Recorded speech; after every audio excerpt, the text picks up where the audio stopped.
Après 10 années de travaux et à l'occasion du 300e anniversaire de l'installation des collections royales, la Bibliothèque nationale de France à Paris a procédé à la livraison du chantier de rénovation et de transformation sur le site Richelieu le 28 septembre 2021 en présence d'Emmanuel Macron.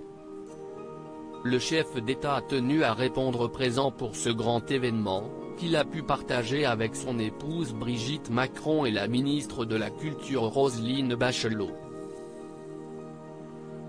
L'incide du jet d'œuf à Lyon est loin derrière lui à présent, Emmanuel Macron a rapidement tourné la page, aux côtés de son premier soutien, son épouse.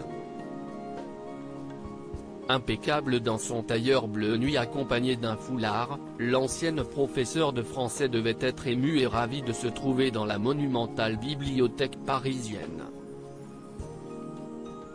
Même si le chantier ne sera entièrement achevé qu'après l'élection présidentielle, il promet de redonner une nouvelle jeunesse au berceau historique de la BNF. Toujours très proche, le couple présidentiel était captivé dans l'établissement historique. Devant la presse, Emmanuel Macron a toutefois dû aborder un sujet délicat, Éric Zemmour.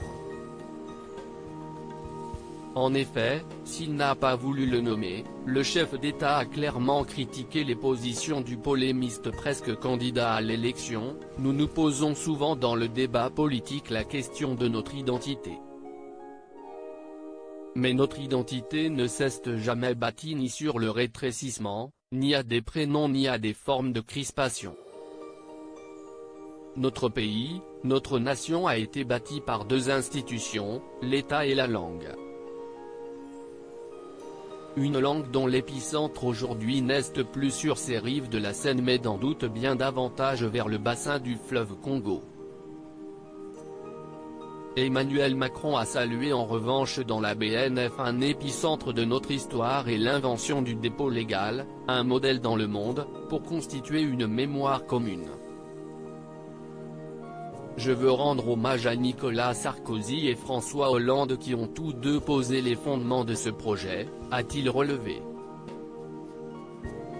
La culture et la civilisation, deux thématiques que l'ancien président Sarkozy a longuement évoquées également, mais sur Europe 1 dans Punchline, louant l'importance de l'identité culturelle française, au-delà des clivages politiques.